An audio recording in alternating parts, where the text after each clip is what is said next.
तो बच्चों अभी तक हम लोगों ने पढ़ा था कि इलेक्ट्रिक डायपोल के कारण यदि उसके एक्सिस पे कोई पॉइंट हो, उस पॉइंट पे अगर हमको इलेक्ट्रिक फील्ड निकालना हो तो इलेक्ट्रिक फील्ड का वैल्यू क्या होता है, और उसके जो मिड पॉइंट के परपेंडिकुलर डिस्टेंस पे कोई पॉइंट हो तो उस पॉइंट पे अगर हमको इलेक्ट्रिक फील्ड निकालना हो तो वो क्या होता है।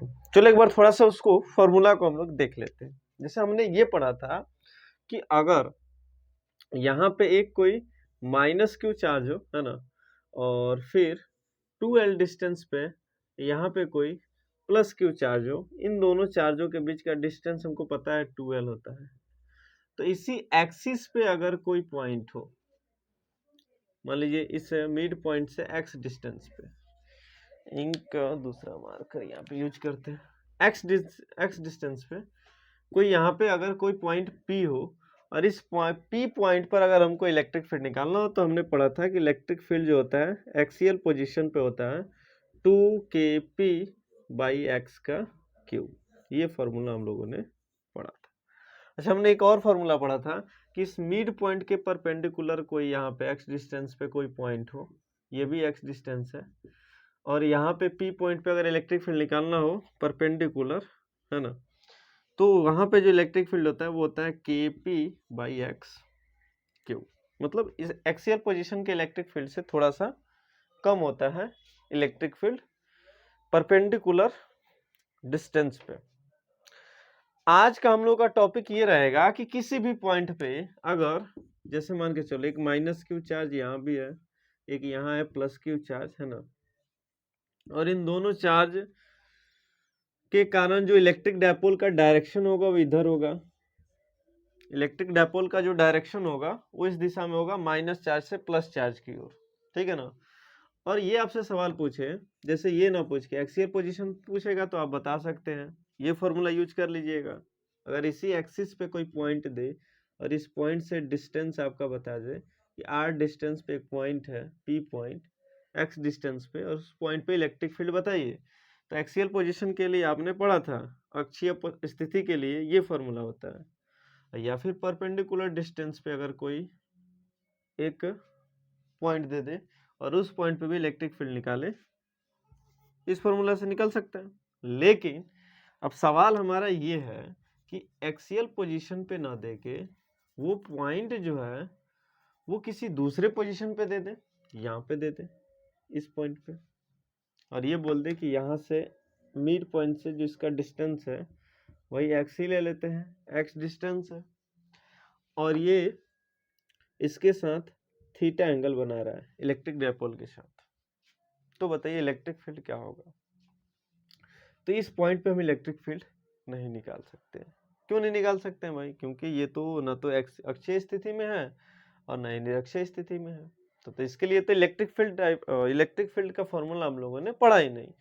तो आज का हमारा टॉपिक यही रहेगा कि अगर अक्षीय स्थिति और निरक्षीय स्थिति में इलेक्ट्रिक डायपोल के कारण हमको इलेक्ट्रिक फील्ड नहीं निकालना है, बल्कि किसी भी पोजीशन पे हम इलेक्ट्रिक फील्ड निकाल सकते हैं, अगर आज का लेक्चर हम ध्यान से समझे तो चलिए आज का हमारा टॉपिक रहेगा 3rd नंबर टॉपिक।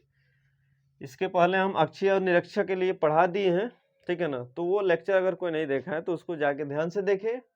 और ये वाला जो लेक्चर रहेगा वो बोर्ड के हिसाब से तो उतना इंपॉर्टेंट नहीं है, लेकिन जो बच्चे नीट जेईई का प्रिपरेशन कर रहे हैं उनके लिए ये ज्यादा इंपॉर्टेंट लेक्चर है, इसलिए इसको ध्यान से समझे। चलिए, तो आज हम लोग पढ़ेंगे क्या, इलेक्ट्रिक फील्ड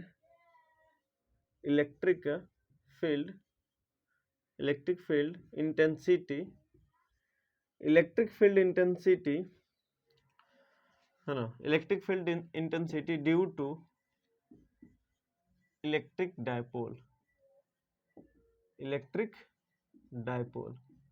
और हमारा था एट एनी पोजीशन, यानी किसी भी स्थिति में,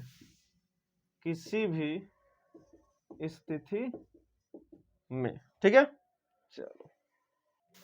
चलिए सबसे पहले क्या करेंगे, हम एक इलेक्ट्रिक डायपोल यानी विद्युत द्विध्रुव बनाएंगे। विद्युत द्विध्रुव यहाँ पे मान लेते हैं कोई माइनस क्यू चार्ज है ना, तो थोड़ा सा इसके लिए स्पेस ज़्यादा चाहिए, यहाँ पे बनाते हैं। यहाँ पे मान लेते हैं कोई चार्ज है जिसका नाम है माइनस क्यू चार्ज, और यहाँ पे एक चार्ज लेते हैं इससे 2L डिस्टेंस पे। ये हमको पता है द्विध्रुव के बीच का डिस्टेंस 2L होता है। यहाँ पे जो है वो प्लस क्यू चार्ज है, ठीक। इसका मिड पॉइंट ले लेते हैं हम लोग O, जिसका नाम है O, और हमको पता है कि इधर से किसी भी पोजीशन पे आप एक पॉइंट ले लीजिए। मान लीजिए यहाँ पे हमको इलेक्ट्रिक फील्ड निकालना है इस पॉइंट पे, जिसका नाम है P। तो इसका डिस्टेंस जो है ना हमेशा मिड पॉइंट से लेते हैं, ये हमेशा याद रखिएगा। जिस पॉइंट पे हमको इलेक्ट्रिक फील्ड निकालना, वो अक्षीय स्थिति के लिए हो, निरक्षीय या किसी भी पोजीशन के लिए हो, डिस्टेंस जो हम लेंगे वो, तो इस पॉइंट का जो डिस्टेंस है वो एक्सिस से हम लोग ले लेते हैं, एक्सिस से सॉरी, इस मिड पॉइंट से हम लोग ले लेते हैं एक्स डिस्टेंस, ठीक है, एक्स डिस्टेंस। और चूंकि ये किसी एक्सिस में नहीं है, इसलिए यहाँ पे इसके साथ हमको एंगल भी लेना पड़ेगा, थीटा एंगल, जो इलेक्ट्रिक डायपोल का डायरेक्शन के साथ थीटा एंगल यहाँ पे बना रहा है। तो हमने एंगल ले लिया थीटा हमेशा। इसको जो यहाँ पे जो कोऑर्डिनेट होता है, इसको हम लोग ध्रुवीय कोऑर्डिनेट बोलते हैं, जिसको पोलर कोऑर्डिनेट इंग्लिश में बोलते हैं। और इस O पॉइंट का कोऑर्डिनेट जो हो गया वो हो गया हमारा r, थीटा। अब आप सोचो, आपके दिमाग में ये भी सवाल आएगा, अगर कि मान लो कि अगर सवाल हो सकता है डिस्टेंस को थोड़ा सा और बढ़ा दे, समझ रहे हो ना, थीटा बड़ा, थीटा मान लो यहाँ से एंगल लिए हैं, अब ये आर एक्स और थीटा के साथ इसमें कहीं भी अगर इस पोजीशन में कहीं भी अगर पॉइंट लोगे तुम, तो उसके साथ ही एक्स और थीटा जो होगा वो बढ़ते जाएगा। जैसे अगर मान लो, जैसे फॉर्मूला पहले समझ लो, इसका जो फॉर्मूला होता है इलेक्ट्रिक फील्ड का, तो E इज इक्वल टू होता है KP by x cube under root 1 plus cos cube theta. ये फॉर्मूला होता है, देख लो,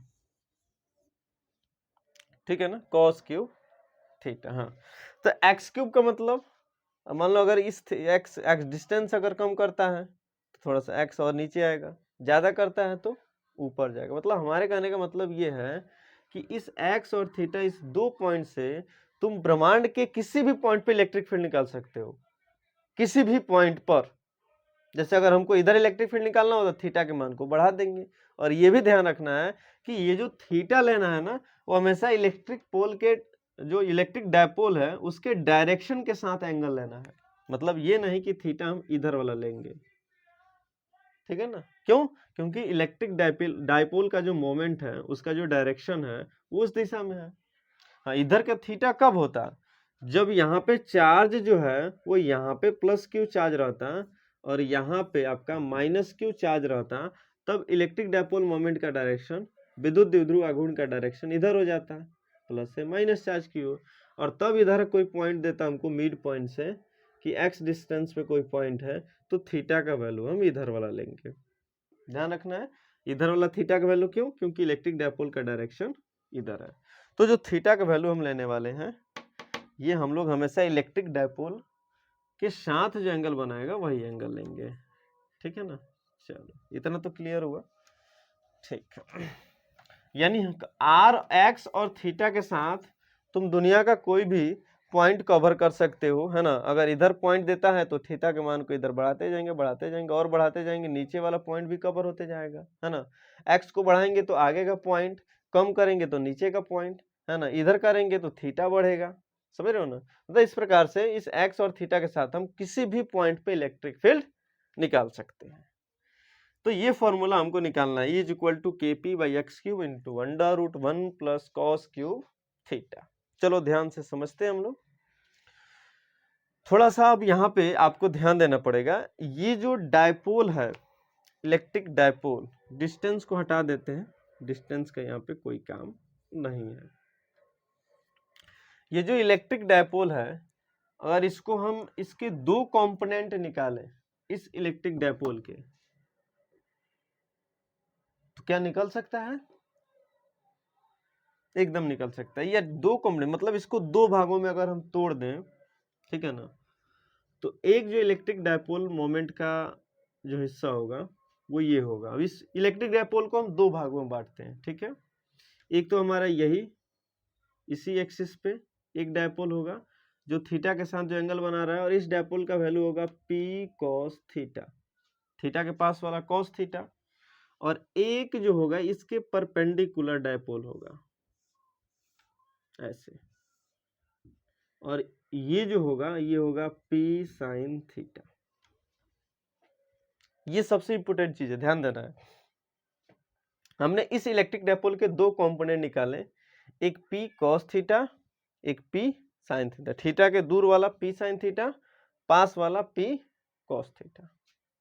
अब इन दोनों डायपोल के कारण हम निकालेंगे इलेक्ट्रिक फील्ड, और फिर उसका नेट इलेक्ट्रिक फील्ड निकालेंगे तो हमारा आंसर आ जाएगा। मतलब कि इसी इलेक्ट्रिक डायपोल को हमने दो भागों में तोड़ा, एक पी कॉस थीटा, एक पी साइन थीटा। अब इन दोनों के कारण इलेक्ट्रिक फील्ड निकालेंगे और उन दोनों इलेक्ट्रिक फील्ड को जोड़ेंगे, या जैसे भी करेंगे नेट इलेक्ट्रिक फील्ड निकालेंगे इन दोनों का, और तब वो जो आंसर आएगा वो हमारा हो जाएगा स्पीड पॉइंट पे इलेक्ट्रिक फील्ड। तो आप सोचो कि जब हमने इस डायपोल को दो भागों में तोड़ा, एक पी कॉस थीटा, एक पी साइन थीटा, तो इसके लिए इस पी साइन थीटा कंपोनेंट के लिए ये पी पॉइंट जो है परपेंडिकुलर हो गया, लंबवत हो गया इस वो पॉइंट पे, ये 90 डिग्री का एंगल बनाएगा। समझ रहे हो? क्या समझ रहे हो? जैसे हमने निरक्षीय स्थिति के लिए ये चीज पढ़ा था कि plus Q minus Q charge और बीच का मिड पॉइंट, ऐसे डिस्टेंस एक्स डिस्टेंस पे कोई पी पॉइंट हो तो उसका जो इलेक्ट्रिक फील्ड होता है वो होता है के पी बाई एक्स क्यू, ठीक है, के पी बाई एक्स क्यू। तो इसी डायपोल को ये ऐसे घुमा दिया है और यहाँ पे लाकर रख दिया है, तो जब ये डायपोल घूमेगा तो ये भी लाइन तो घूमेगा। मतलब हमारे कहने का मतलब ये कि जब हमने इस पी पॉइंट को, सॉरी पी द्विध्रुवाघूर्ण को, पी डायपोल को दो भागों में तोड़ा, तो एक तो हमारा ये हुआ और एक डायपोल ये हुआ। तो इस डायपोल के कारण, इस डायपोल के कारण जो हमारा ये पॉइंट है वो परपेंडिकुलर डिस्टेंस पे है, परपेंडिकुलर डिस्टेंस पे इस प्रकार से है, ठीक है ना।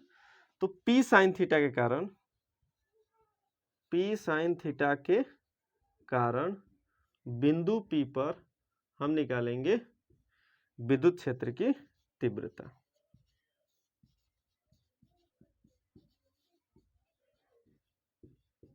समझ में आ रहा है? विद्युत क्षेत्र की तीव्रता पी साइन थीटा के कारण।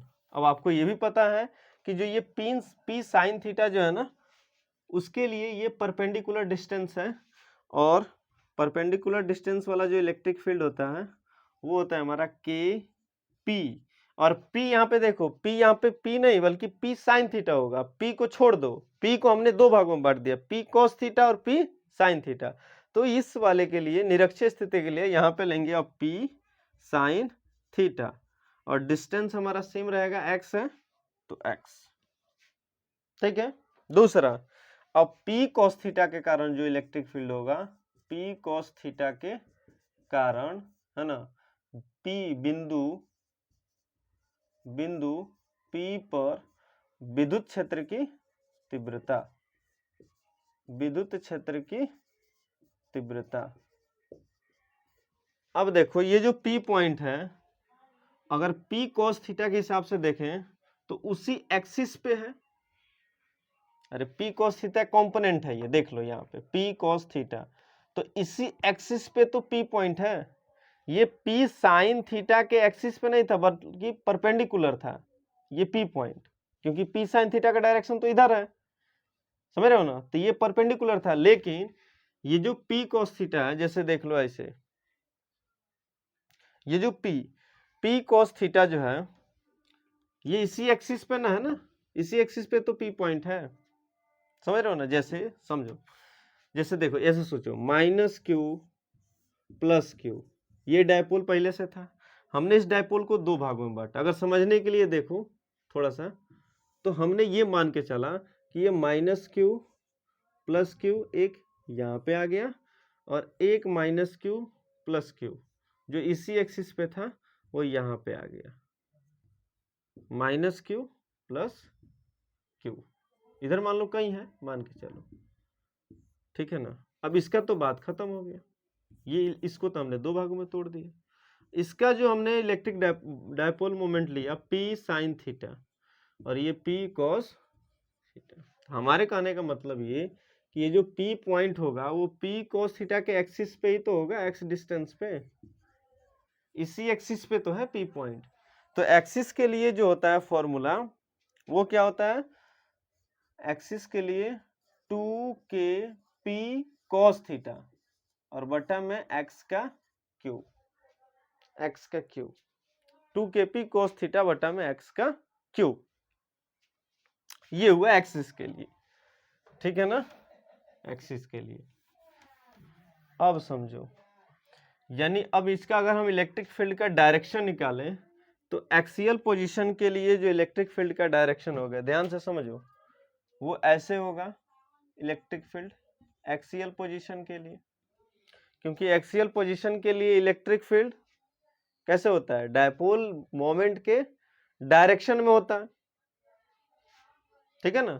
मतलब ये माइनस क्यू, फिर समझाते हैं, क्या करोगे यार, समझाना पड़ेगा, plus Q, electric dipole direction इसी डायरेक्शन में है ना, क्योंकि माइनस से प्लस की ओर इलेक्ट्रिक डायपोल मोमेंट का डायरेक्शन होता है और इसी पॉइंट पे हम इलेक्ट्रिक फील्ड निकाल रहे हैं तो इसका भी डायरेक्शन इधर ही हुआ ना, इधर, ठीक है।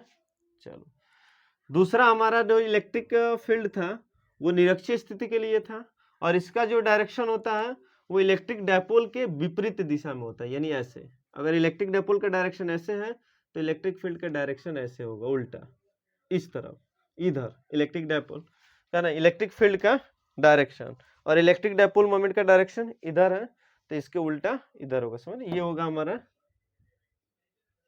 परपेंडिकुलर डिस्टेंस वाले पॉइंट के लिए, समझ रहे हो इतना, ठीक है। मतलब निरक्षीय स्थिति, जो जिसका जो निरक्षीय स्थिति में जो इलेक्ट्रिक फील्ड का डायरेक्शन होता है वो हमेशा, समझ लो, ये भी चित्र बना देते हैं, यहाँ पे एक हो गया माइनस क्यू चार्ज, यहाँ पे एक हो गया प्लस क्यू चार्ज। इस मिड पॉइंट से x डिस्टेंस पे जब हमको निकालना होता है इलेक्ट्रिक फील्ड तो फॉर्मूला होता है kp/x क्यूब और इसका जो डायरेक्शन होता है वो डायपोल मोमेंट के विपरीत होता है, उल्टा। तो डायपोल मोमेंट का डायरेक्शन तो इधर है, माइनस से प्लस की ओर, तो इलेक्ट्रिक फील्ड का डायरेक्शन उल्टा इधर होगा, तो इसलिए यहाँ भी इसका डायरेक्शन इधर है तो इसका डायरेक्शन इधर होगा, ठीक है ना। चलो, ये हमने दोनों को डायरेक्शन में बदल लिया, इसका डायरेक्शन इधर, इसका डायरेक्शन इधर, इन दोनों के बीच का एंगल 90 होगा।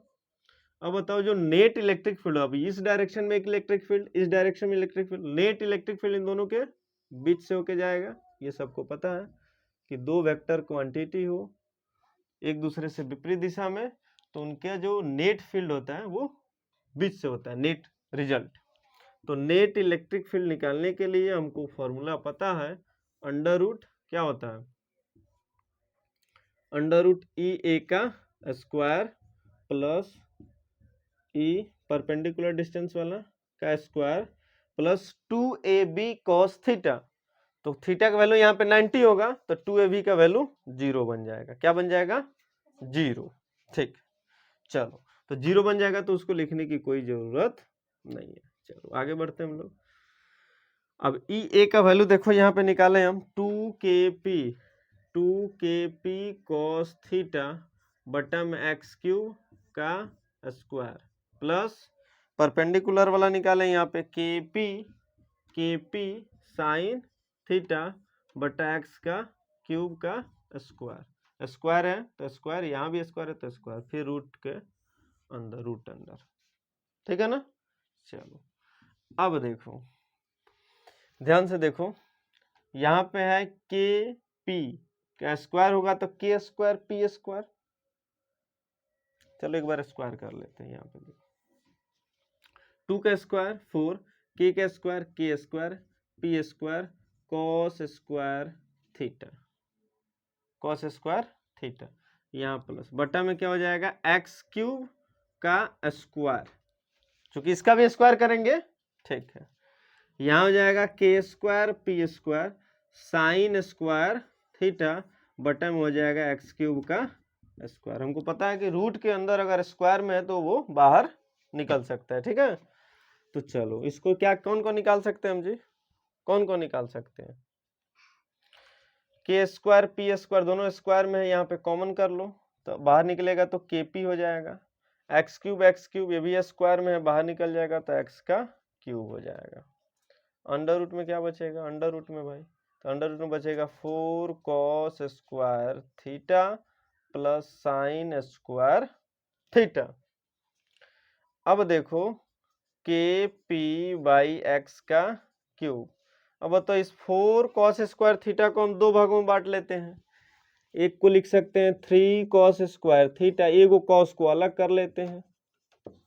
अरे 3 cos स्क्वायर थीटा फिर ले जाकर जोड़ दोगे तो 4 cos स्क्वायर थीटा हो जाएगा, और प्लस में इधर साइन स्क्वायर थीटा।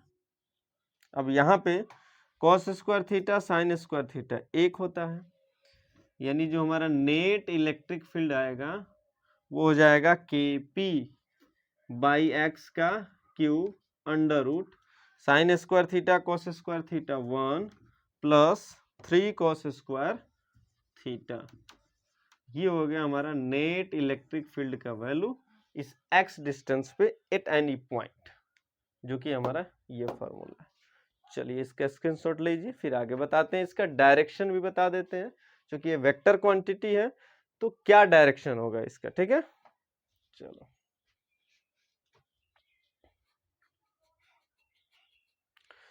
चलो ध्यान दो, डायरेक्शन देखते हैं। डायरेक्शन निकालने के लिए एक काम करते हैं, हम ये मान के चलते हैं कि एक्सियल पोजीशन के साथ ये अल्फा एंगल बनाती है। कितना एंगल? अल्फा। डायरेक्शन निकालने के लिए हमको पता है tan अल्फा निकालेंगे, अरे थीटा का वैल्यू निकालेंगे वहां पे। tan अल्फा बराबर क्या होगा? लंब बाई आधार। लंब क्या है जी? थीटा के लिए लंब हो जाएगा क्या? ई बटा एक्सियल पोजीशन का ई, ये होगा।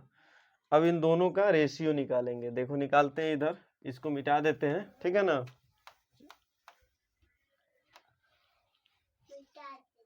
चलो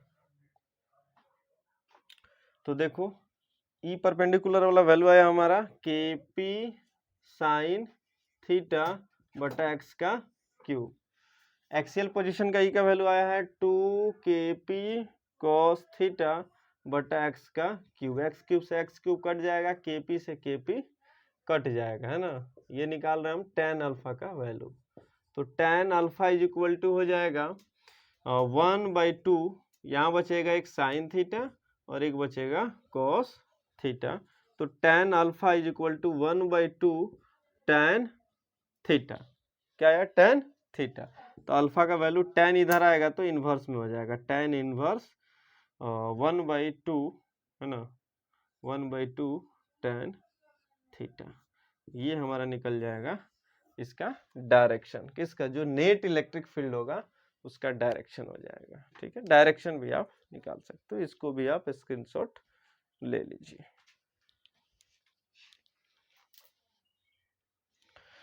चलिए आज के लिए इतना ही, अगले लेक्चर में हम लेके आएंगे आपको इक्वल इलेक्ट्रिक फील्ड में, ठीक है ना, डायपोल पे कितना फोर्स लगेगा, कितना टॉर्क लगेगा, ठीक है।